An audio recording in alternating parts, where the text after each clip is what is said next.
olunaku lwakya enkolagana yali wakati wa kabaka Sawulo n'omuvubuka omutembula Kalevu gwe bayita Dawudi omuzira we ayamuyamba okumuttira Goliyasi gwe yali atwala nga aseti ye, era gwe yafuna nanga ndi kenfunye ono maze okufuna anattanga ba Goliyasi bonna abanagolokokanga. Olunaku lwakya enkolagana nefa. Abantu bonna betulina mu bulamu buno basigala bantu.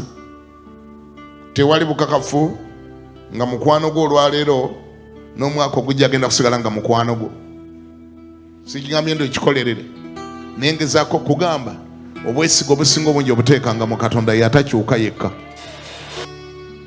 Jjo n'ereero n'enkya ye tajjuluka abeeramu emirembe gyonna. Tolina lunaku lw'omusuubira kulyamu lukwe, tolina lunaku lw'omusuubira kwefuulira, tolina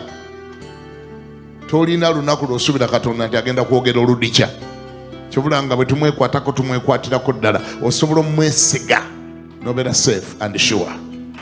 Era tewabangako wootuuka n'ogamba nti kati maze tonnamala wano si we tumalira, tujja kumalira mu ggulu.